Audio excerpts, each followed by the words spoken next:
emision mundësohet nga Dentalmed Austria dhe Elixens.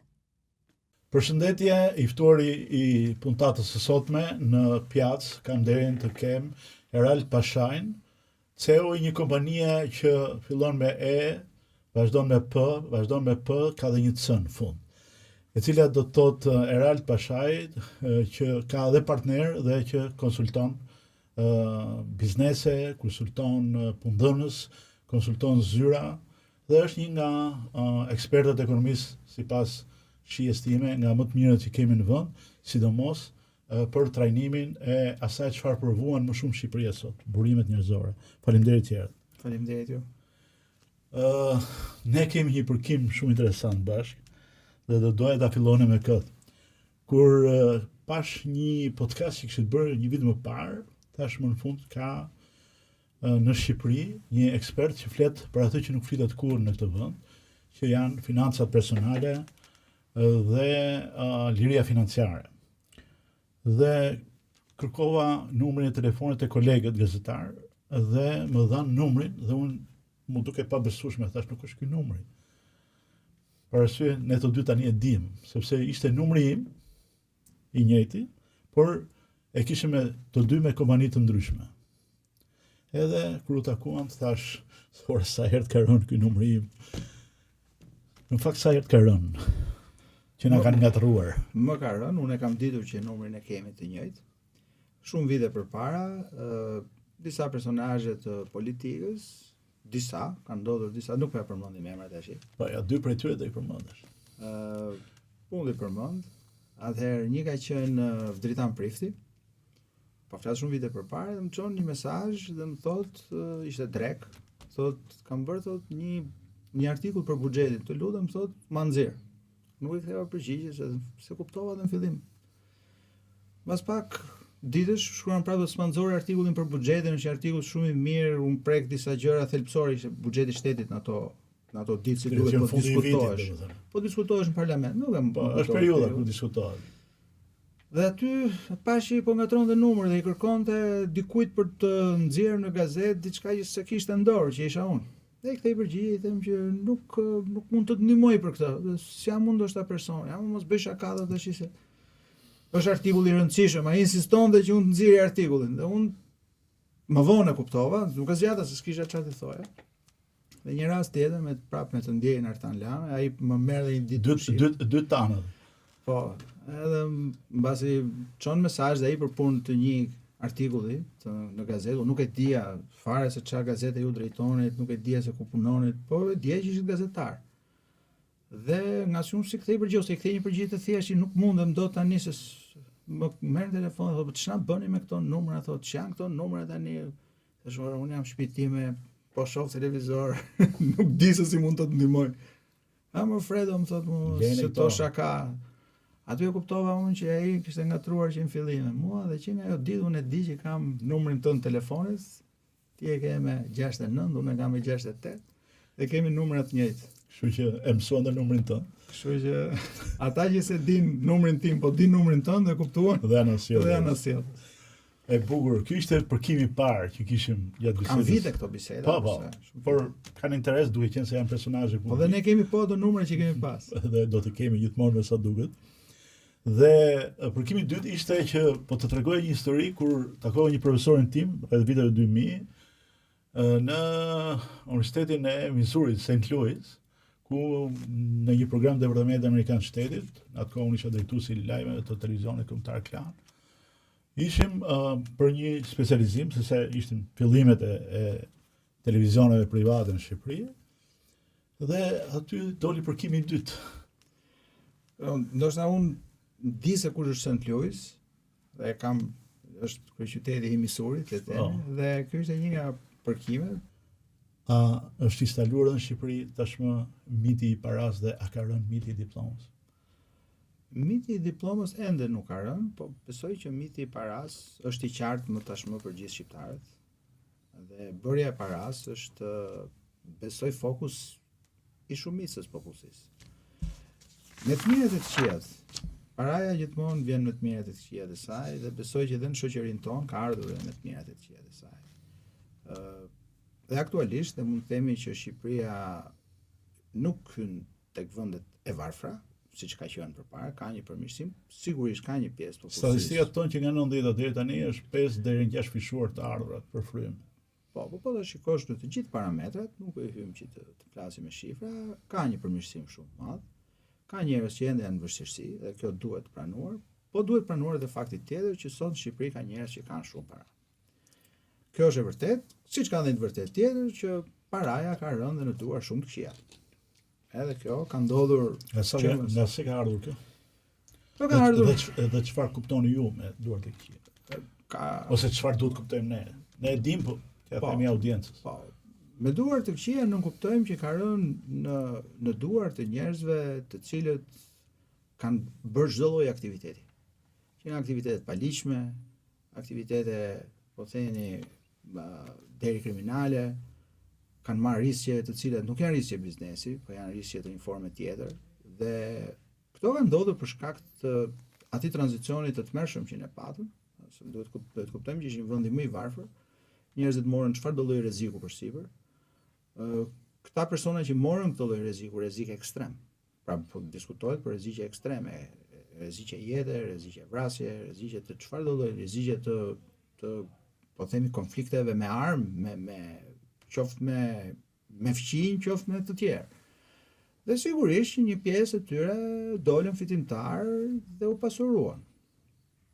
Jo të gjithë janë kështu, kjo nuk diskutohet. Sikur ka edhe një realitet ku janë persona që dihet janë me rekorde nga institucionet ligjzbatuese kriminale dhe quhen në media biznesmen me një emër interesant, shumë bukur.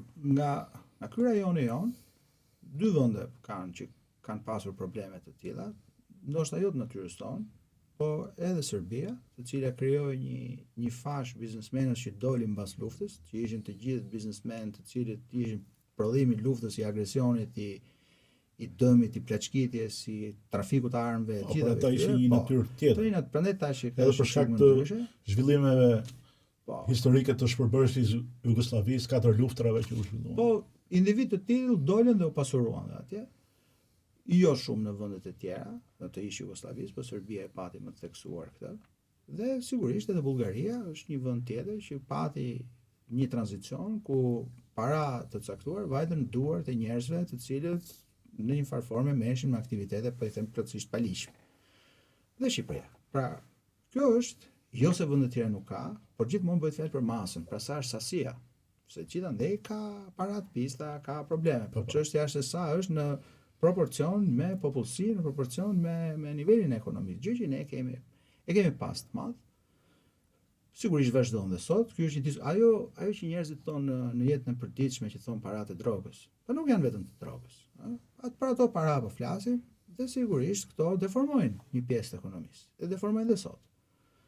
Dhe ky deformim sjell disa njerëz e kanë parë si diçka të suksesshme, unë nuk e shoh të tillë personalisht. Ka disa që thonë këto janë paratë që duhen hedhur në ekonomi, duhen shfrytzuar. Unë nuk e shoh të tillë, unë e shoh që ato e prishin tregun. Asnjë vend në gjykimin tim nuk është zhvilluar nga këto lloj parash. Asnjë vend i cili ka pas para të kësaj natyre, po marrim vendet që të gjithë na perceptojnë Kolumbia ose të që kanë pas para të jashtëzakonisht, qoftë drogës, qoftë aktivitete të tjera kriminale. Nuk janë zhvilluar.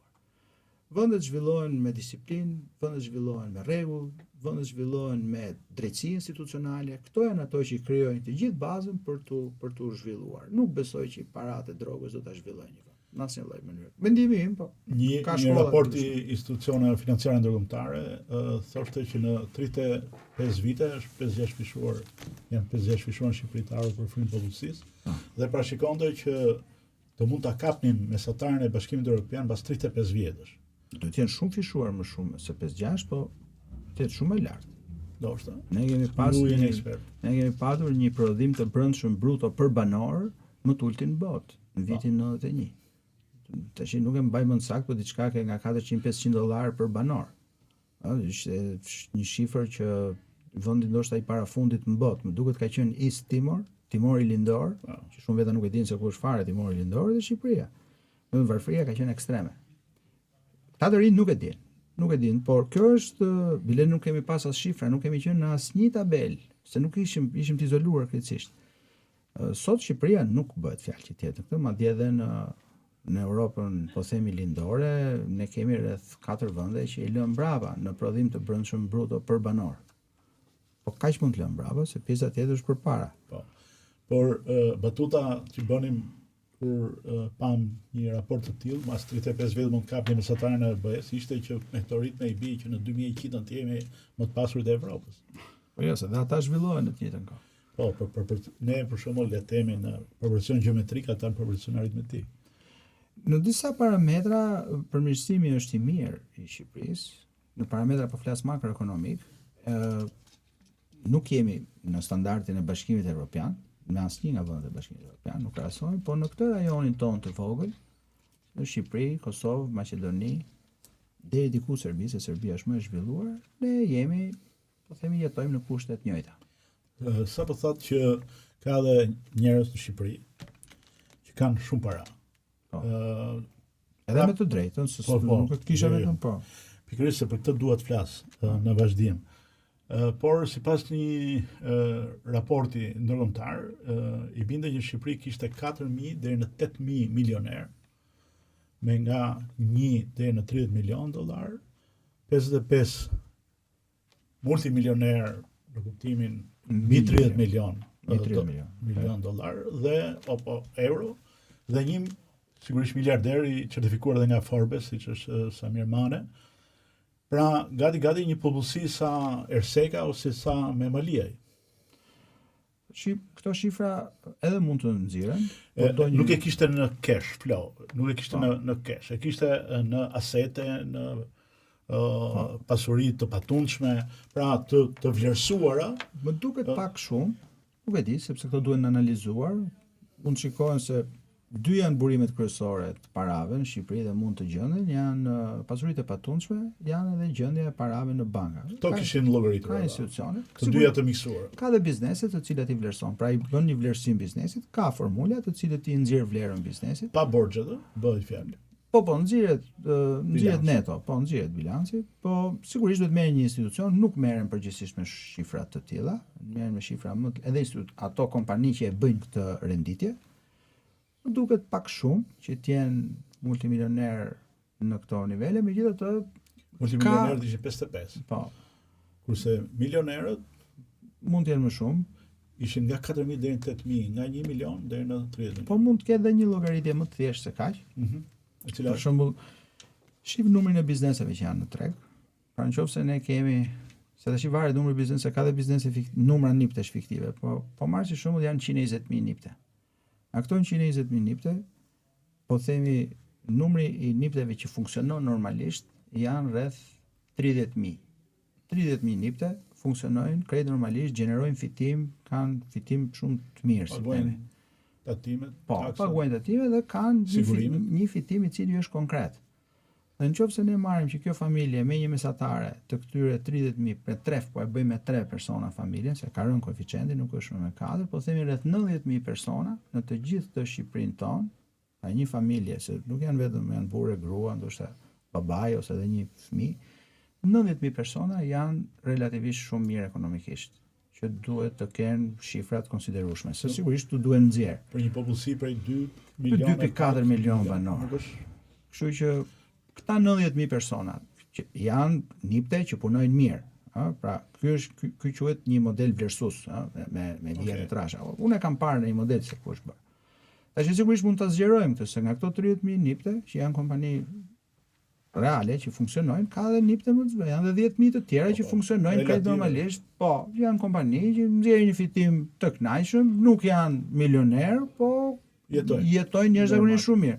Që shtohet dhe këtu. Nuk e fashe shtresave të mesme. Po, shtohet dhe këtu një 10.000 tjetër me koeficientin 3 shkon dhe një 30.000. Pra, kemi parasysh një 120.000 persona. E bëra këtë përreshtrim për një arsye. Ta bëjmë si përqindjet të popullsisë.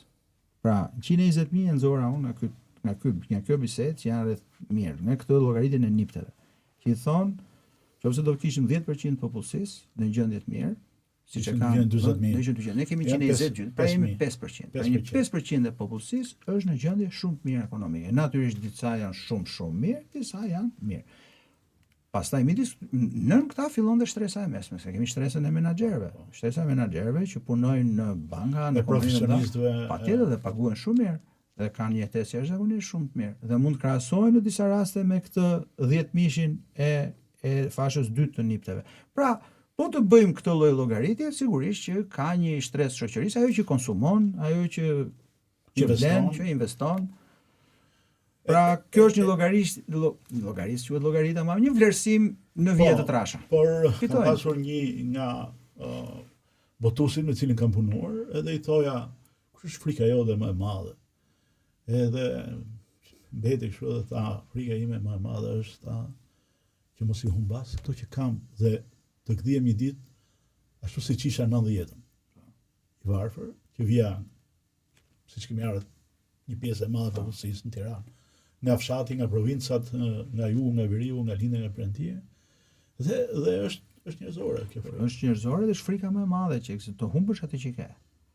Pse ti presupozon që kjo të takon ty, humbja e saj është një shqetësim, është shumë e rëndë, kështu që ti punon gjatë gjithë kohës që këtë mos ta humbësh, po ndërkohë nga ana tjetër janë disa pjesë shoqërisë që janë të rritur për të rritur ekonomikisht po flas. Sepse janë dhe më shumë. Patjetër, dhe kështu fillon një garë, dhe është një garë, një kontradikt. Përgjithsisht e fitojnë këta që kanë një pozicion në treg. Pra duhet të kuptojmë që kush ka një para të vendosur tashmë e ka pozicion, pa ata mund bëjnë gabime. Pra ky është një nga elementet e kapitalizmit. Ti bën gabime në investime, bën gabime në partneritete, bën gabime në zgjedhjen e rrugëve që ndjek dhe dikush tjetër ta zëvon. Dhe kjo është ndoshta edhe e bukur e jetës, që këto role mund të ndryshojnë. Dhe fakti ka treguar Eurovista Forbes që ne përmendëm, kush ka qenë përpara 20 vjetëve në top listën e Forbes nuk është më. Janë të rinj. Nuk kanë qenë ata që janë sot. Të teknologjisë, janë. Po kjo jep shpresë të gjithëve. Të sportit, janë të showbizit. Çdo njeri ka shpresë derisa sigurisht në një moshë caktuar që ai të jetë pjesë e, po themi, elitës ekonomike në vendin ku punon. Dhe numri i pasurve sa vjen rritet çdo vit.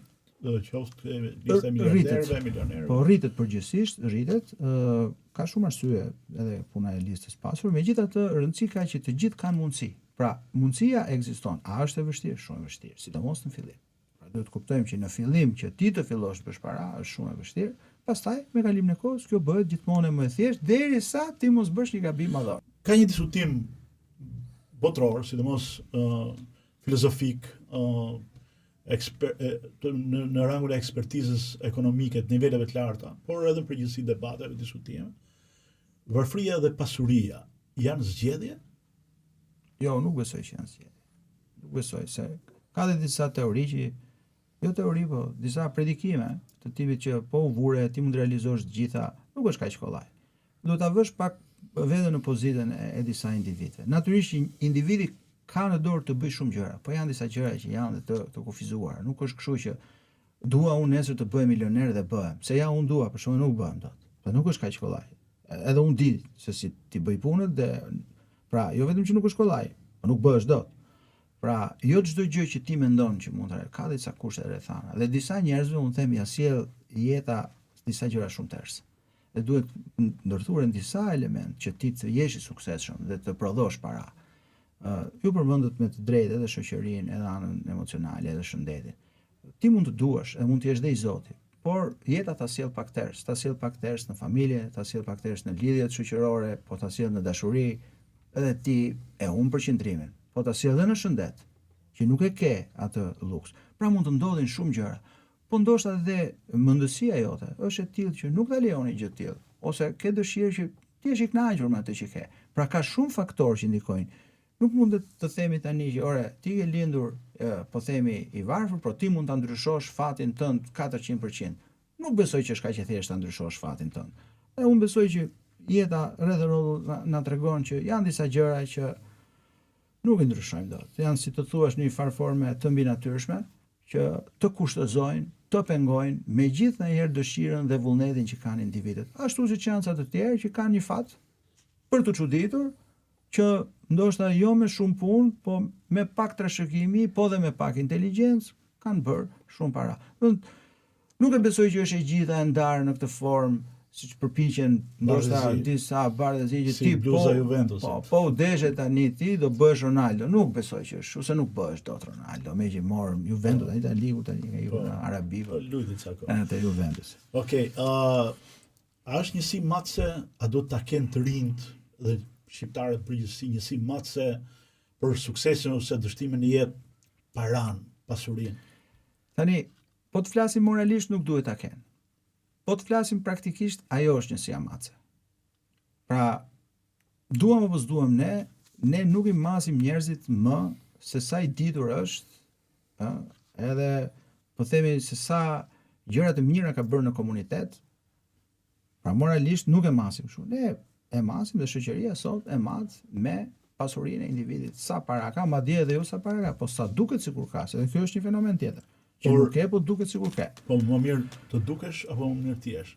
Po sigurisht jesh. Po dhe të dukesh nuk është keq, se i jep satisfaksion këtyre që duan të duken sikur janë. Edhe kjo është fenomen. Po. Ai ndihet shumë mirë. Jo vetëm. Ai madje mund të ndihet më mirë se ai që ka vërtet. Po, aq sa po të shikosh rrugëve të Tiranës, por jo vetëm, ka makina jashtëzakonisht shumë të shtrenjta luksoze, të cilat janë sigurisht shumë edhe të bukura për të gjithë, jo vetëm për ata që i kanë. Por jo gjithmonë kjo shkon në përpistim të drejtë edhe me standardin në tërësi të jetesës tyre. Ashtu si kundër ka shumë që vishen firmato, duan të duken me ato logot e të mëdha, etj, ose normale, nuk ka rëndësi, por keni një këshill ju për të rinjt, për gjithë ata që e kanë si qëllim në vetvete këtë gjë, jo një gjë të natyrshme. Këto janë gjeste vanitoze që vinë në këtë shoqërinë tonë lindore. Këto e kanë këtë. Jo të gjithë, edhe lindja një pjesë është zhvilluar shumë, siç është Çekia, Polonia, por përgjithsisht është shenjë e këtyre lloj vendesh. Kur them vanitoze, këto janë, po themi, psende të cilat ti blen vetëm për kënaqësinë e të tjerëve. Kanë asnjë lidhje me ty, por kështu ti mund të dukesh dhe me këtë mundësinë tënde ti afirmohesh në shoqëri. Natyrisht kjo nuk sjell asnjë përfitim as për individin, po ndoshta kjo shoqëria jon i ka parë diku si njerëz të fuqishëm këta dhe kjo i jep atyre një hov që të bëjnë veprime të tilla dhe të veshin gjithmonë më shumë, qoftë rroba të tilla, qoftë automjete të tilla. Kështu që kjo do të ndodhi, them unë, do ketë fenomen i Instagramit. Po. Kjo në një farë mënyrë krijon edhe presion tek fëmijët nëpër shkolla. Kemi pasur raste deri dhe në ndërmarrje të dhimbshme ekstreme, sepse ndiheshin të bullizuar nga mungesa e veshjes në standardin le të themi të. Po le të mësohen me këtë. Ka dhe një mënyrë tjetër, unë them që kur shikojnë veprime të tilla, për nëse një adoleshent, po themi 12-13 vjeç, shikon një shok të klasës që vjen me atlete të Versace dhe me ato kokat e Meduzës të veshura, po dhe mund të qesh me të. Dhe me xixa buba. Mund të qesh. Ka një mënyrë që të qeshesh me. Në Amerikë qeshin. Prandaj po them, ka një mënyrë që të qeshesh. Në gjithë botën ekziston çështja e statusit, nuk ekziston as tek rrobat, as tek makina. Përgjithsisht ato Europa perëndimore e ka tek banesa, pra lagja që ti jeton, shtëpia që ti ke, kjo tregon një status, pra ku jeton ti në Rom ose në Firenze, ku e ke banesën, puna që ti bën, puna është statusi më i lartë social, pra ti kur thua, po marr si shembull që un jam gazetar në një nga mediat më të mëdha, kjo ka një status për ty. Dhe kur ti thua që punoj diku gjet, nuk e di në një fermë, sigurisht kjo s'ka ndonjë status, kjo kudo në perëndim. Dhe e treta që ka goxha rëndësi për ata, është rrjeti shoqëror me të cilin ti shoqërohesh.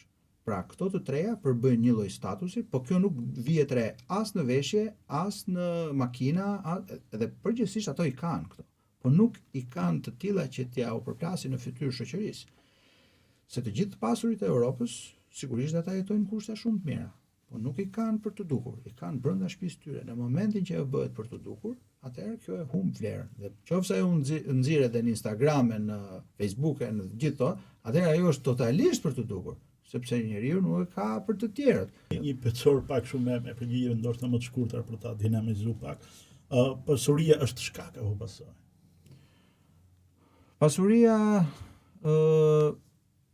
Pasuria është rrugtim, po në fund fare është pasojë. Qëllim apo instrument? Është qëllim.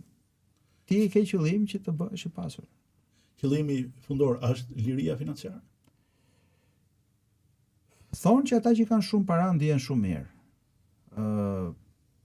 Liria fillon që me shumë të vogla. Liria financiare mund të fillojë edhe kur nëse ti ke 100.000 ose 200.000 euro, por kjo nuk mbaron kurrë.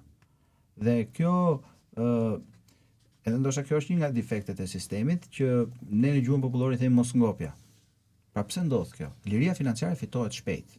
Fitohet edhe me një shumë parash të konsiderueshme, po marr si shembull 200.000 euro dhe e lirim financiare e ke, gjërat që duhet i ke, nuk të mungon, po kjo nuk mbaron, edhe kjo është një nga problematikat. Si thash, ka disa të mira, ky sistemi joni kësaj lirisë të por ka disa të tjera që kjo është një nga të tjera që akumulohet gjithmonë me shumë para tek ata që kanë para. Akumulohet. A ka të pasur të varfër? A ka milioner të varfër? Po ka, plot. Se kam lexuar një shprehje që thotë që s'ka më të mirë se ata që po të heqësh paratë si mbetet asgjë tjetër. Po, ajo është aq i varfër thotë se vetëm para s'ka asgjë tjetër. Po ka sepse gjatë kësaj rrugës që tham, këtij qëllimi vetëm për të bërë para, shpeshherë ngel vetëm fare pa asnjë. Megjithatë, sigurisht ky është për keq përdorimi paras. Paraja keq përdoret shumë. Ashtu siç përdoret mirë për shumë gjëra, edhe keq përdoret. Është një nga mjetet që është keq përdorur më shumë që në lashtësi. Kështu që duhet kujdes midis përdorimit dhe keq përdorimit, se ajo pastaj përdoret për çdo gjë. Do të bëj një pyetësor me 5 pyetje përgjigje personale më shumë, nga eksperiencat e tua në lidhje me paran, nga ato që secili nga ne kalon në jetë, por duhet qenë ekspert i ekonomisë dhe një zë. Po tim pyetje, nuk e di. Okej, cili ka qenë investimi apo gabimi që të ka bërë që të ndryshosh mendimin për paran? Të ndryshoj mendim. Për mënyrën se si e shef paran. Unë kam bërë disa gabime në investime, dhe një nga gabimet që kam bërë, që e pranoj sot, është që nuk kam investuar mjaftueshëm dhe në kohën e dur në pasuritë patundshme. Një kolegja ime, që është një nga kompanitë më të mëdha, e mund t'ja përmendim, grupi Mbalfin, më thotë një herë për të marrë një shtëpi në Valamar. Edhe mu duket çike çuditshme. Kjo histori mund të ketë ndoshta 4-5 vjet. Dhe është një nga gabimet që kam bërë, sepse po ta kisha blerë atëherë, ndoshta sot vlera do ishte 4 fishuar. Kjo është një nga gabimet edhe të mia. Kam qenë me një botus dhe më merr Zamiri, mane. Atëherë zyret e kishte që të uja në autostradë. Dhe më thotë, po bëj projektin, që është projekti më i famshëm në Shqipëri i vilave afër Tekut. Edhe thotë, apo vjen me atë botusin, shallën e botusit. Edhe na nxjerr përpara ato dhe më thotë botusit, thotë, hajde ta marrim thotë.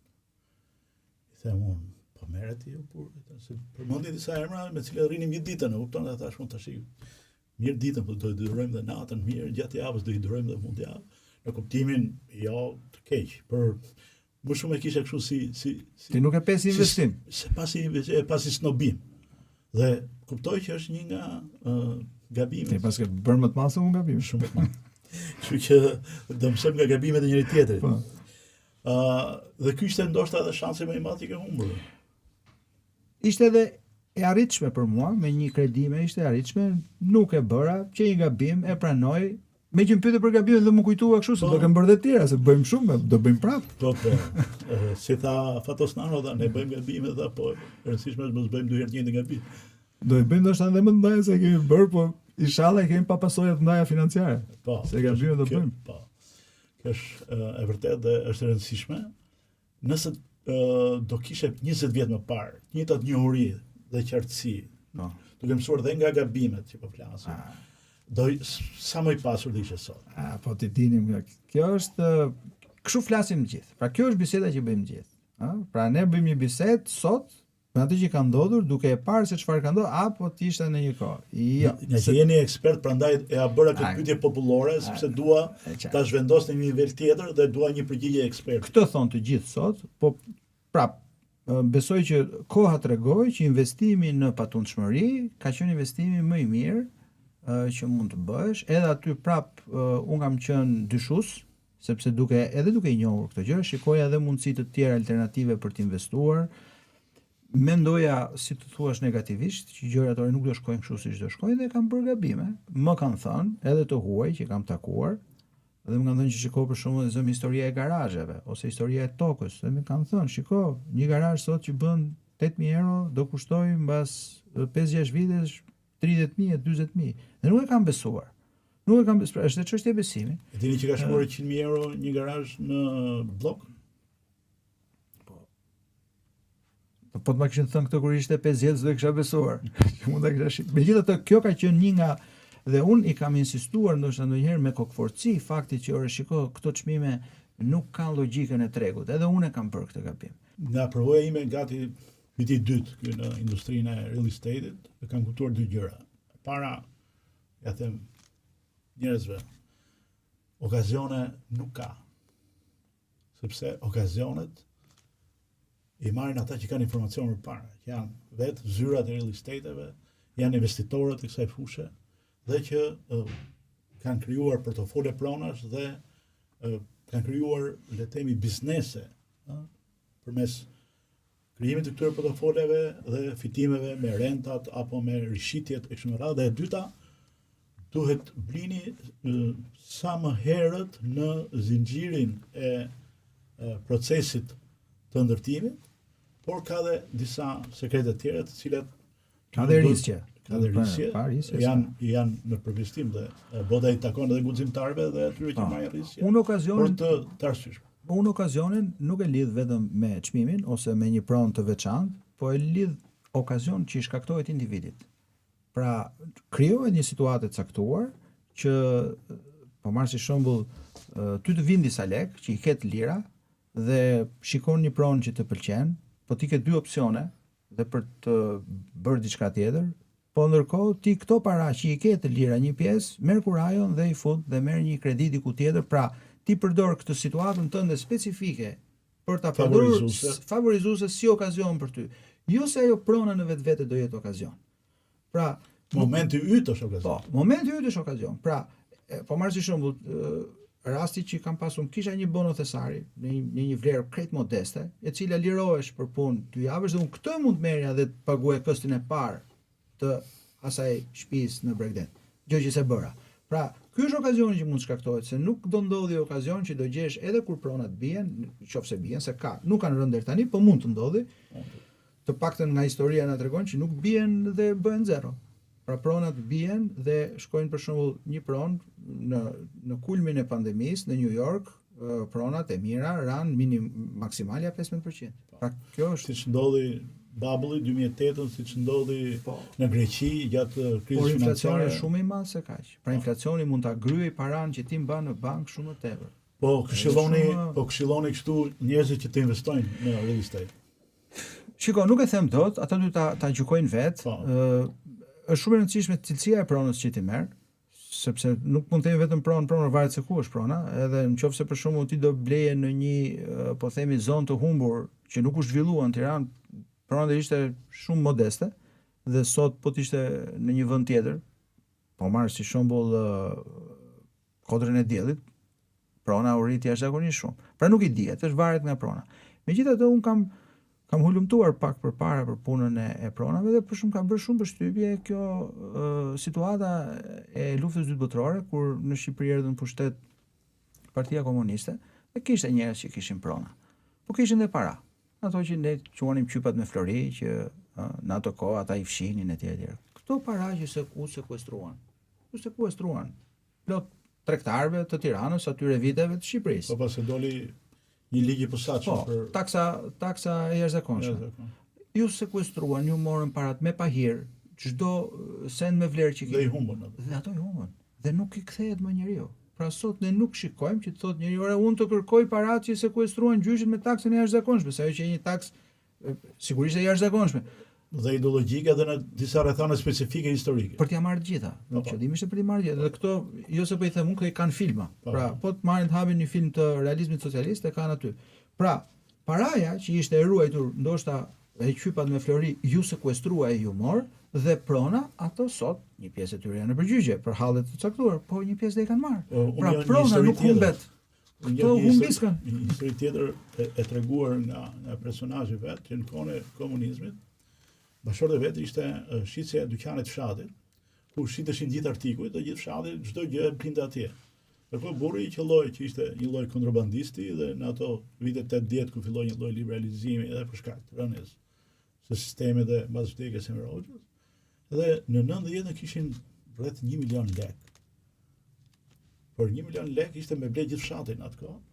Dhe ndërkohë nuk e shfrytzuan këtë moment kur filloi privatizimi i dyqaneve, i shtëpive etj dhe janë sot më keq se ç'kanë qenë në kohën kur ishin, sepse nuk ditën ta shfrytëzonin këto momentum ndryshimit. Rregulli i artë është para duhen përdor. Parat që flen, po dhe prona që fle, nuk fiton gjë. Pra, shumë persona blejnë një pronë dhe presin vetëm të rritet çmimet, dhe kjo është e gabuar. Prona duhet vënë në eficiencë. Të jepet me qira, të bëhet Airbnb, të booking. Patjetër, të bëjnë ç'do duan, ta vënë në eficiencë. Këshill për të rinjt, çiftet e reja, për ato që janë ende pa shtëpi, me qira apo me kredi. Tani sipas meje mendoj që duhet të marrin kredi dhe të marrin një shtëpi, po sigurisht jo një kredi mbytse. Pra nuk do rekomandoj këshill tash unë si e mendoj unë, edhe si e kam bërë unë. Në momentin që ti e vendos se këtë do kesh partner, pra ke një partner serioz, nuk je atëherë ti shikon për një shtëpi të cilën ta marrësh me kredi dhe mundësisht të kontriboni të dy bashkë. Kontributi për bashkët është shumë i shëndetshëm. Është shumë i shëndetshëm dhe nga marrëdhënia sociale me çiftin. Sepse sikur një zënk e vogël të ndodhi, ata kanë investuar të dy. Do mendojnë prapë të kthehen, diskutojnë çfarë shumë se sa po mos e kishin këtë gjë. Por qeraja në këtë rast, qeraja është e mirë derisa në momentin ti nuk e vendosur dhe je akoma elektron i lirë, dhe sigurisht që ti mund të jetosh me qera, por kjo nuk duhet të jetë të kthehet në stil jetese. Sepse fundja kredia, marrja një shtëpie është edhe ndihmë përgjegjësie, pra ndikon edhe nga pikpamja sociale, qoftë për çiftin e ri, qoftë edhe kanë një pronë nesër. Po e zë më e keqja se kam dëgjuar dhe këtë më thonë po u ndan ata. Po u ndan, ta blejnë të dy shtëpi. Nuk ke risk pra që po flasim. Po jo, s'është risk. Ndahet prona. Munda. Siç e përcakton dhe kodi i familjes. Mund ta ndajmë. Sot del certifikata se cili ka pjesën e tij dhe diskutojnë dhe po mos ken fare çfarë do ndajnë. Ka disa mendime që thonë që çmimet në Shqipëri po bëhen, po themi, siç e përmendët ju, në Itali apo shtete tjera. Është jo, nuk është. Thoni është më mirë të blen këtu apo të blen ato para që kam, për të njëjtën vlerë. Kjo ka diskutim. Shiko, nuk blen dot të njëjtën gjë që blen në Perëndim ta blesh në Shqipëri, sepse duhet krahasuar çdo gjë moll me moll. Qofse pastaj krahasimi bëhet pa themi një zonë e largët e Milanos, si do një orë ose kudo në Gjermani. Dhe në qendrën e Tiranës. Dhe këto janë dy gjëra që nuk janë krahasueshme. Qofse krahasojmë zonën e parë me zonën e parë, sigurisht çmimet në Perëndim janë njerëzisht, ose ne gjithmonë krahasojmë, e kemi të zhdrejtë. Duhet një sistem referimi i njëjtë. Duhet sistem patjetër. Që të ketë kuptim krahasimi. Ketë kuptim krahasimi. Ti merr për shembull kullën më të shtrenjtë në Tiranë dhe thua në Tiranë është 4000 euro metri katror, po nëse ti shkon në Paris, ajo është 25000 euro metri katror. E njëjta në të njëjtin vend dhe të njëjta kullë mos është më shumë. Nëse ti pastaj shkon në një qytet tjetër atë ka ndryshime, po prap ka dhe nuk është. Megjithatë, unë mendoj që në zonat që do ketë popullim, se edhe kjo është shumë e rëndësishme, se sot mund gjesh një shtëpi, e cila mund të jetë e lirë, por në zona që nuk ka popullim, qoftë edhe në Shqipëri, unë nuk besoj që ajo në të ardhmen do jetë rrejse se s'do ketë njerëz atje. Por rekomandoni që të lexojnë më shumë. Patjetër, po nëse nuk lexojnë, se jo të gjithë ata që na ndjekin janë leximi është kthyer tani në litar. Ka kohë faktikisht. Po. Gjithë bota nuk lexojnë. Por njerëz më suksesshëm planetit. Po. Lexojnë rregullisht. Për shembull, unë do rekomandoj një libër këtu që Warren Buffett, që është një nga më të pasurit e botës, por edhe një nga simbolet e asaj çka ne po flasim. Është frymzuar prej saj dhe ka ndikuar shumë tek ai, por edhe shumë libra të tjerë që kanë ndikuar tek top 500 që janë dhe shumë nga ato që ne i shohim si statistika që sa i ka shku pasuria, shumë Bill Gatesi, flasin që lexojnë çdo muaj nga 2-3 libra të paktën ose më shumë. Tash ata kanë edhe kompani PR-i shumë mëdha që ne nuk e dimë se sa lexojnë ata. Megjithatë, nga këta të gjithë Warren Buffett është ai që un kam respektin më të madh. nuk po them, po këta të tjerët mendoj që janë shumë larg nga Warren Buffett. I preferuari i Warren Buffett është Investitori Inteligjent. Është një libër që rekomandohet, sepse thotë që investitori inteligjent është realist, thotë. Ai thotë shep optimizëm dhe blen pesimizëm. Investitori inteligjent duhet të jetë i kujdesshëm. Nuk diskutohet që duhet të jetë i kujdesshëm, por investitori në parim duhet të jetë optimist. Dhe thotë që nuk ka investitor pesimist. Dhe investitori inteligjent është ai që menaxhon emocionet dhe nuk ndjek turmën. Ky me risk përsipër. Po, me risk përsipër, se për shkak ke çështja pronave, po të ishte ndjekur turma, do kishte fituar. Pra, po të ishte ndjekur turma që shiko, po rriten çmimet edhe të investojmë dhe dikush tjetër kundra turmës thoshte jo, se çmimet e patundshmërisë do fillojnë të bien, po unë do investoj në ca letra me vlerë, ai humbi. Pra, duhet i lexojmë, po nuk do të thotë që çdo gjë që lexojmë ose çdo gjë që na thon, çfarë do të themi ne? Po të merr gjithën. Po, ti merr pjesën tënde racionale. Se ndij instiktin tënd, kryqëzoj informacion. Të gjithë ne që flasim. Unë nuk është se flas shumë, po s'kam përvojën e tyre, po të gjithë ata që flasin për investime, duhet të jenë të kujdesshëm në këtë pikë. Sepse nuk ka investime të garantuara. Nuk ekziston kjo. Nuk është aritmetik, nuk është matematik. Nuk është e tillë. Nuk është aksion. Po, edhe duhet i marrin gjithmonë gjërat, i shikojnë dhe ta pranojnë që dhe mund të gabojnë, por ama duke u marrë me këtë punë dhe duke investuar në disa gjëra, në totalin e tyre kanë shanse të fitojnë që në të kundërt vetëm do të humbin. Pra duhet ta shohim kështu. Dhe sigurisht me një lloj optimizmi, se nëse libri i dytë që doja të rekomandoja është një nga bestsellerët, domethënë që ka pushtuar. Ky është çik shumë i ashpër, megjithatë për një pjesë. Babai pasur, babai i varfër. Fabula është që babai i tij ishte profesor universiteti dhe ishte babai i varfër.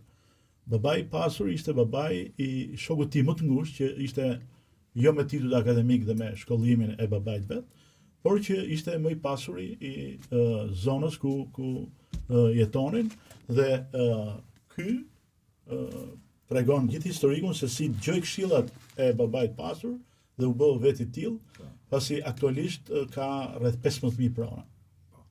Edi nuk e kam lexuar të gjithin, është një çik i ashpër në mënyrën se si flet. Po, prandaj është edhe shoku Trumpit. Po ishte shoku atij është problem. Ideja është që ky në librin e tij abstragon nga fakti që njeriu mund të ketë problematika të tjera, nuk ka mundësi të bëjë disa. Ky mendon që çdo gjë realizohet se e ka realizuar ky. Është një çik ky jep edhe trajnime masive. Kiyosaki është është një nga influencerët më të mëdhenj të financës personale botërore. Po disa njerëzve ju pëlqen, disa njerëzve një nga thëniet e tyre është që të pasurit nuk punojnë për para, ata i bëjnë paratë që të punojnë për ta. Po më kjo është e bukur se po çështja është që duhet vish deri në atë pikë. Se dakord ashtu është. Vjen një moment që paratë punojnë për ty, por kjo do shumë kohë që të vi. Dhe një thënie tjetër është unë po kundërshtoj çik këta, se mua jam duhet, se po su kundërshtuam tani. Po e kundërshtoj fakt. Dhe thënia tjetër është të pasurit i investojnë paratë e tyre, ndërsa të varfrit dhe klasa e mesme i shpenzojnë. Po, dakord. Po duhet të kesh që të investosh.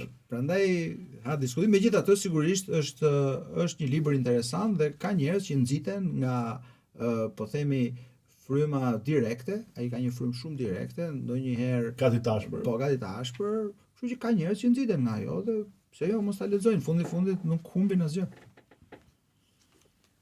Napoleon Hill është një autor shumë interesant, paktën në bibliotekën e këtij lloji zhanri. Ka qenë shumë i famshëm disa kohë. Po. Dhe Mendo dhe bëj i pasur. Është një nga librat më të shitur në botë i gjithë kohërave dhe thotë në filozofinë e tij të suksesit, çdo arritje fillon me një ide të qartë, thotë, dhe me një dëshirë shumë të fortë. Unë do qëndroja ke dëshira shumë e fortë, se edhe ideja nuk është e qartë në fillim. Ideja fillon të bëhet e qartë me kalimin e kohës. Të gjithë ne për shembull, unë këtë punë kam nisur me dëshirë shumë të madhe. As nuk e dija, as do fitoja, as nuk do fitoja, as e kisha idenë, kisha dëshirë të fitoja, por dëshira më e madhe që ne do të kontribuojmë në këtë punë. Dhe kështu fillon. Pra unë mendoj që dëshira është shumë e madhe, por dhe dëshira nuk mjafton. Duhet dëshirë, pastaj duhet disiplinë, duhet punë dhe patjetër duhen disa objektiva të qarta financiare çfarë do arish. Pra fillon dhe bëhet, megjithatë, Napoleon Hill është një autor shumë i respektuar në gjithë botën. 100 vjet më parë, në vitin 1926 është shkruar ky libër, Njeriu më i pasur i Babilonisë. Dhe Reket do të tregoj sekretet e lashta të suksesit dhe kuptohet edhe për reklam të atyre që e kanë botuar, thotë që është libri më frymëzues që shkruan ndonjëherë për pasurinë. Unë kam lexuar, siç kanë lexuar edhe të tjerët, dhe realisht është frymëzues. Për shembull, një gjë që më ka mbetur në mendje dhe që ja rekomandoj të tjerëve, tregon historinë se si me kursimet e tij, një tullabërës u nis për në Egjiptin e lashtë që të merrte diamante dhe gur të shtrenjtë dhe me vlerë, dhe i jep kursimet e tij, thotë më bler dhe mua, dhe kur u kthye, ai humbi 10 vetat e tij, sepse i kishin dhënë copa xhami në vend të diamanteve, dhe këshilla është që mos pyet tullabërsin për diamantet. Po. Sepse ky është sport popullor.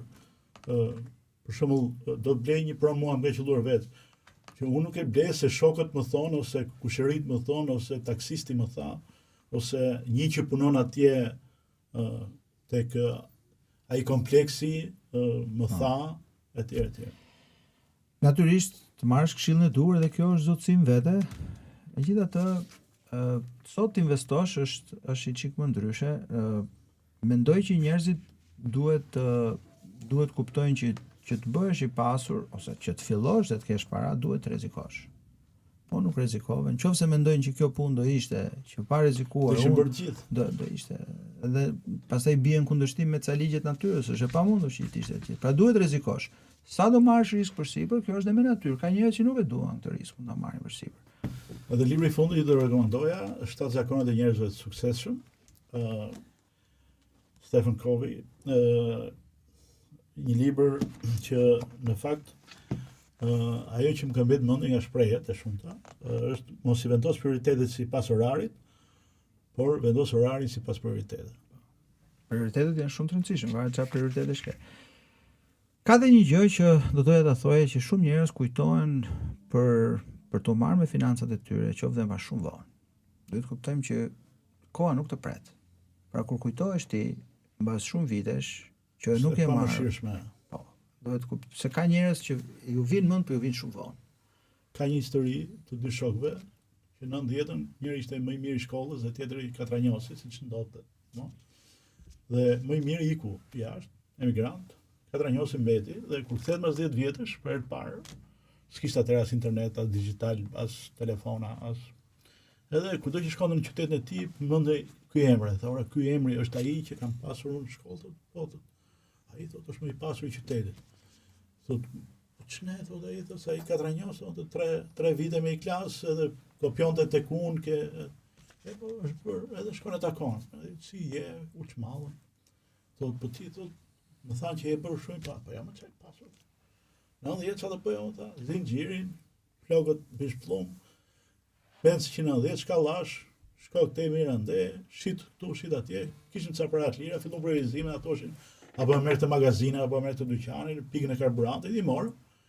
Edhe tani kam disa gjëra, po mos qa, mirë, po ti, mirë thotë ky, po i pasur i thotë prapë ky. Ora thotë mirë i pasur, thotë lëre, thotë, po e diti që unë jam bërë edhe i mençur, thotë. Ti i mençur, thotë, ti katranjosi ta i shkollës. Po thotë, po ku e kupton ti që e bërë i mençur? Po ja tha, gjithë njerëzit vinë edhe kërkojnë të takojnë, më takojnë dhe më thonë, si ta bëj këtë gjë? Unë ja them dhe ata shkojnë e bëjnë. Kjo tregon që jam bërë dhe i mençur. Faleminderit. Ishte shumë kënaqësi që ju kisha sot. Dhe faleminderit dhe ju të nderuar ndjekës. Mos harroni asnjëherë, mbajini pjacën lart. Mirupafshim.